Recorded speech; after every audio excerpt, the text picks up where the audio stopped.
नमस्कार, मैं हूं रमेश भट्ट। आप देख रहे हैं देवभूमि डायलॉग और देवभूमि डायलॉग में आज बात करेंगे बेनीताल बुग्याल की, जो चमोली में है और जिसको लेकर एक बात सामने आई है। लेकिन सबसे पहले हम आपको एक रिपोर्ट दिखाएंगे और रिपोर्ट दिखाने के बाद हम सैनिक शिरोमणि मनोज ध्यानी जी से बात करेंगे, जो वहां पर पहुंचे थे, जिन्होंने वहां से एक वीडियो बनाया है। अब ये वीडियो पूरे उत्तराखंड में देखा जा रहा है, लोग इसे ज्यादा से ज्यादा शेयर कर रहे हैं, सवाल पूछ रहे हैं। लेकिन सबसे पहले आपको रिपोर्ट दिखाते हैं और उसके बाद हमारी एक्सक्लूसिव बातचीत होगी सैनिक शिरोमणि मनोज ध्यानी जी से। सबसे पहले रिपोर्ट। दोस्तों, मैं इस समय बेनीताल में हूँ और ये गैरसैंण का इलाका है और गैरसैंण की काफ़ी ऊंचाइयों पे है। और आप देखिए, ये पूरा का पूरा ये जंगल का इलाका है, टॉप व्यू है और ये पूरा बुग्याल है। और ये बेनीताल सामने दिख रहा है, जो मैं इशारा कर रहा हूँ, ये बेनीताल है। और बेनीताल में यहाँ पर पूरा पानी भरा रहता था, ताल है, लेकिन हमें खबर लगी थी कि ये सूखने लग गया है। तो हम इसको कि कैसे रिवाइव किया जाए, क्या प्रोजेक्ट सरकार को दिया जाए कि किस तरीके से ये पानी का रिवाइवल हो सकता है। इसके लिए हम आज यहाँ पर पहुँचे थे वृक्षाबंधन अभियान के तहत। लेकिन बड़ा ही आश्चर्य का एक एस्पेक्ट यहाँ मिला है कि ये पूरी की पूरा जो बुग्याल है, किसी व्यक्तिगत निजी प्रॉपर्टी बताकर यहाँ न केवल सड़क बंद कर दी गई है, बल्कि ये पूरा आप बुग्याल देखिए, कितना शानदार व्यू है। इतना शानदार जो नज़ारा है, ये किसी ग्राम सभा की होनी चाहिए थी या जंगलात की भूमि होनी चाहिए थी। लेकिन ये जंगलात की भूमि ना होकर ये भूमि जो है, एक व्यक्तिगत व्यक्ति जो उत्तराखंड का भी नहीं है, उसने कब्जा लिया है। और कब्जा क्या ली है, वो क्लेम कर रहे हैं कि ये हमारे को बेच दी गई थी अंग्रेज़ों के द्वारा। सही बात तो ये है कि अंग्रेज़ कभी गैरसैंण के क्षेत्र में आए ही नहीं, और जहाँ गए, चाहे वो नैनीताल हो, अल्मोड़ा हो, मसूरी हो, रानीखेत हो, जहाँ जहाँ अंग्रेज़ गए उन्होंने डेवलप की चीज़ें। उनका एक वो रहा था कि वो इंफ्रास्ट्रक्चर डेवलप करते थे। लेकिन यहाँ पर कुछ भी नहीं है और ना गैरसैंण का तो विकास ही नहीं किया। तो अंग्रेज़ कब आए और कब उन्होंने ये ज़मीन खरीदी और कब इन बाहरी लोगों को बेच दी, जबकि यहाँ सड़क नहीं हुआ करती थी। तो ये ज़रूरी है कि इसके खिलाफ आवाज़ खड़ी की जाए। तो आपने देखी ये रिपोर्ट सैनिक शिरोमणि मनोज ध्यानी जी की, और मुकुंद कृष्ण दास जी भी आपको कहते हैं। बहुत बहुत स्वागत है मनोज ध्यानी जी आपका। आपकी ये रिपोर्ट, मुझे लग रहा है, एक ऐसे समय में आई है जब उत्तराखंड का जो युवा है वो एक ही मांग पे अड़ा हुआ है कि हिमाचल की तर्ज पे एक मजबूत भू कानून उत्तराखंड को भी चाहिए। थोड़ा सा मैं जानना चाहूंगा, आप यहाँ किस प्रयोजन से गए थे और क्या कुछ आपने देखा? देखिए भट्ट जी, हमने 2009 में एक अभियान प्रारंभ किया था, आरटीआई लोक सेवा जो हमारा संगठन है उसके माध्यम से, और उसका नाम था वृक्षाबंधन अभियान। और वृक्षाबंधन अभियान के तहत हम इस बार यहाँ पर पहुँचे थे और हमारा प्रयोजन ये था कि हम बरसात से पहले लोगों के बीच जागृति पैदा करें, क्योंकि बहुत ज़्यादा भूस्खलन और इस बार की गर्मी जो है वो बड़ी तपती हुई गर्मी सभी ने महसूस की है जी। कनाडा जैसे राष्ट्रों में 165 लोगों की जान जा चुकी है गर्मी से। तो हमने कहा कि हम बरसात आने से पूर्व वृक्षों के रोपण के प्रति एक लोगों को चेताएं। और इसी अभियान के तहत बेनीताल में हम लोग पहुंचे थे और बेनीताल में हमारे संज्ञान में ये लाया गया था कि बेनीताल का जो है तालाब वहाँ सूख चुका है और वहाँ पानी नगण्य है जी। तो हम वहाँ ये जानने के लिए पहुँचे कि पहुँचा जाए वहाँ पर, देखा जाए ताल को, और वो ग्लोबल वार्मिंग का इम्पैक्ट है, पेड़ों के छपान का कारण है या क्या कारण है कि पानी वहाँ सूखा है, और हम अपनी ओर से अपनी जो बौद्धिक क्षमता है उसके माध्यम से सरकार को क्या मांग पत्र या क्या सुझाव दे सकते हैं। ये कुल प्रयोजन था वहाँ पहुँचने का। जी। तो प्रभु जी, आपकी मैं रिपोर्ट देख रहा था जिसमें आपने देखा कि साहब ये बुग्याल जो है एक निजी स्टेट बन गया है। जरा हमारे दर्शकों को बताइए कि क्या कुछ वहां पर आपको देखने को मिला। आपने रिपोर्ट तो दिखाई है, लेकिन क्या क्या आपको देखने को मिला और आपका रिएक्शन क्या था पहला ये सब देख के? देखिए, बुग्याल तक जब पहुंचना था हमारे को तो बहुत एक बड़ी उमंग और इच्छा थी कि कोरोना के काफ़ी टाइम के बाद एक मौका मिल रहा था कि अपने उत्तराखंड के पर्वतीय क्षेत्र रमणीक स्थल पर हम जा रहे हैं और उसका आनंद भी प्राप्त करेंगे अपने अध्ययन के साथ साथ। और जब मैं वहाँ पहुँचा तो हमारे तो ये माना जाता है कि जो ताल होते हैं, हमारे बुग्याल होते हैं, वहाँ देवी देवता साक्षात नीचे उतरते हैं और आचरियाँ तालों में पहुँचते हैं। इस तरीके के कथा हम सुनते आए हैं। जी। तो एक बड़ा ही आध्यात्मिक और आध्यात्मिक भाव जो था वो मेरे मन में था वहां पहुंचने से पूर्व। लेकिन जैसे ही बुग्याल के पास हम पहुंचे तो देखा कि बुग्याल की जो सड़क जा रही है, ये सरकारी सड़क है जो कर्णप्रयाग सिमली से होते हुए गैरसैंण को मिलाती है, भराड़ीसैंण जो हमारी विधानसभा है, और वहां से ये रोड कटती है बेनीताल के लिए। जी। और ये सरकारी सड़क और कई गांवों को जोड़ती है। उस सड़क को बिल्कुल बीच में तोड़ दिया गया है, खोद दिया गया है, और खोदने के बाद जैसे किसी शत्रु सेना को रोकना हो इस तरीके से वो खोदी हुई है और नाला बना दिया गया है एक तरीके से उसे। और उसके पार एक बोर्ड लगा हुआ है और उस बोर्ड पर ये दो बोर्ड लगे हुए हैं। एक में ये कथन किया गया है कि यहाँ पर शराब वगैरह इस तरीके की चीजें नहीं होनी चाहिए, जो बहुत अच्छी बात है। और दूसरे बोर्ड में वो निजी संपत्ति का जिक्र किया गया है। हाँ, दूसरे बोर्ड में निजी संपत्ति का जिक्र किया गया है कि ये कोई राजीव सरीन करके कोई व्यक्ति है। प्रभु जी आपने आसपास के लोगों से जानने की कोशिश की कि साहब ये पूरा माजरा क्या है, क्या है ये पूरा मामला, कोई जानकारी आपने जुटानी चाहिए प्रभु जी? बुग्याल में एक चरवाहा हमारे को काफी दूर पे मिले तो उनसे हमने वार्ता करने की कोशिश की। तो उन्होंने कहा कि ये क्लेम किया जाता है कि ये यहाँ पर ये जो बाहर के व्यक्ति हैं सरीन जो हैं और उनके साथी कभी कभार आते हैं और उन्होंने ताल के ही पास कहीं पे वो बाकायदा रिहाइश बना दी है। और मैंने उनसे पूछा आपके पास किसी का नंबर कोई ये कैसे हो गया, ये तो ग्राम पंचायत की जमीन होनी चाहिए थी या जंगलात की होनी चाहिए थी। वो असहाय दिखे कुछ भी इंफॉर्मेशन देने में जी। तो रास्ते में हम फिर जब वापस आए तो जो बेनीताल क्षेत्र के पास का गांव है वहाँ हमें पता लगा कि बेनीताल संघर्ष समिति वहाँ गठित हुई थी जी। और बेनीताल संघर्ष समिति के अध्यक्ष हैं श्री मंगत सिंह जी, तो पूर्व सैनिक हैं। और उनके साथ हमने बैठ के बात की, लेकिन मंगत सिंह जी बड़े निराश दिखे। उन्होंने बताया कि क्योंकि ये मैं आपको बता दूं कि बेनीताल का जो क्षेत्र है इसके लिए जो अब तक मेरे पास उसके बाद जो जानकारियां मुझे मिली हैं कि यहाँ स्वामी मनमथन जी ने भी इसके लिए संघर्ष किया था। जो बाबा मोहन उत्तराखंडी हैं उन्होंने संघर्ष किया था राजधानी गैरसैंण के लिए और उनकी शहादत बाद में वहाँ हुई थी। तो एक जन स्मारक भी वहाँ पर बनाया हुआ है, छोटा सा जन स्मारक भी बना हुआ है। तो वो लोग उनकी शहादत दिवस जो मनाते हैं वहाँ पर छोटा सा मेला ऑर्गेनाइज करते हैं। तो उनका कथन करना था कि डॉक्टर जो मैकुरी थे, अंशुया प्रसाद मैकुरी जी, वो भी वहाँ थे जो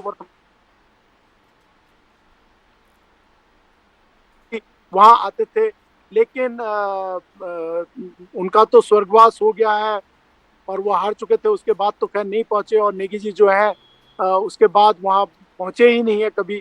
तो उनके अंदर मुझे निराशा की झलक दिखी। तो कुल मिला के मैं खुद ये समझने की कोशिश कर रहा हूँ कि एक बुग्याल और ताल ये कैसे निजी हाथों में चला गया है, जबकि ये राष्ट्र की संपत्ति, राज्य की संपत्ति होती है। मैंने जितना थोड़ा बहुत जानकारी इकट्ठा की है, इसमें कोर्ट में भी मामला चला है और हम देवभूमि डायलॉग और इसकी जानकारी इकट्ठा कर रहा है। लेकिन प्रभु जी आपको पता है कि इस समय उत्तराखंड का जो युवा है, जो सामान्य जनमानस है, वो हिमाचल के तर्ज पे एक मजबूत भू कानून की बात कर रहा है और आप लोगों ने भी 1996 आंदोलन के दौरान जोर शोर से इस मामले को उठाया था। प्रभु जी आपको लगता है अब समय आ गया है, जो उत्तराखंडी युवा मांग कर रहा है वो समय की जरूरत है? समय की तो ये बहुत पहले हो जाना चाहिए था। जैसे उत्तराखंड राज्य का गठन जब अन्य हिमालयी राज्य बने थे, हिमाचल प्रदेश बना था, तभी उत्तराखंड का भी एक हिमालयी राज्य के रूप में अस्तित्व में आ जाना चाहिए था। 1994 का जो विराट जन आंदोलन हुआ, जिसमें शहादतों का एक बड़ा लंबी कथा है। तो उसके बाद वो राज्य जब निर्मित हुआ तो मुझे याद है कि राज्य आंदोलन के दौरान आपने आपने बिल्कुल सही बात कही। नॉर्थ ब्लॉक में हम लोग गए। उस समय तत्कालीन जो गृह राज्य मंत्री थे प्रोफेसर कामसन साहब थे, प्रोफेसर सित्ते रिजी थे, पूरी जो ब्यूरोक्रेट्स थे उनके बीच में हमारी वार्ता हुई और वहां पर हमने स्पष्ट तौर पे ये रखा था कि उत्तराखंड में भू कानून लागू होना चाहिए और भू कानून इस तरीके से लागू होना चाहिए जैसे अन्य हिमालयी राज्यों में है, जी। हिमाचल प्रदेश के भीतर है। तो इसकी जरूरत तो हम शुरू से महसूस करते रहे हैं। आज अगर राज्य बनने के 20-21 साल बाद हम अगर ये चर्चा कर रहे हैं तो बहुत देरी तो हुई है, लेकिन फिर भी जब आंख खुले तब सवेरा। बिल्कुल सही कहा प्रभु जी, क्योंकि उत्तराखंडियों के बारे में कहा जाता है साहब, उनकी राष्ट्रभक्ति, उनकी पर्यावरण भक्ति, उनकी जो मातृभक्ति है वो किसी से छिपी नहीं है। लेकिन जब मैं पर्यावरण भक्ति के तौर पे आता हूं, क्योंकि आप भ्रमण कर रहे हैं, आपको क्या लगा प्रभु जी, क्या वाकई हम पर्यावरण को लेकर बहुत गंभीर हैं, या जो हम इकोलॉजी की बात करते हैं उसके संरक्षण की बात करते हैं, क्या वाकई हम उसको लेकर गंभीर हैं? देखिए, पहाड़ इस समय एक बड़े द्वंद्व के साथ जी रहा है। पहाड़ का जो युवा है बेरोजगारी और तमाम जो हालात हैं पलायन के उसको जूझ रहा है। उसे दिख रहा है कि उसके कृषि में उतना उत्पाद नहीं है। उसके पास जल जंगल जमीन के अधिकार एक्चुअल में है नहीं। और उत्तराखंड के युवा के समक्ष और गांव में जो वहाँ की चिकित्सा और शिक्षा व्यवस्था ऑलमोस्ट निढाल सी बनी हुई है। जी। तो उत्तराखंड जैसे आजकल कोरोना के दौरान पे ई कनेक्टिविटी का दौर है और बच्चों को ऑनलाइन पढ़ाया जा रहा है, तो पहाड़ के बच्चे महरूम है क्योंकि वहाँ इंटरनेट कनेक्टिविटी नहीं है। मैं आपके साथ संपर्क नहीं कर पा रहा था, बड़ी मुश्किल से इस हाइट में बैठा हूँ सड़क के किनारे और तब आपसे संवाद कर पा रहा हूँ। तो हालात जो है दुभर हैं और उत्तराखंड के लोगों के लिए विकास और साथ साथ में पर्यावरण का बचाव दोनों में संतुलन बनाना एक बड़ा कठिन विषय हो रखा है। विकास भी चाहिए और साथ में पर्यावरण को भी बचाना है।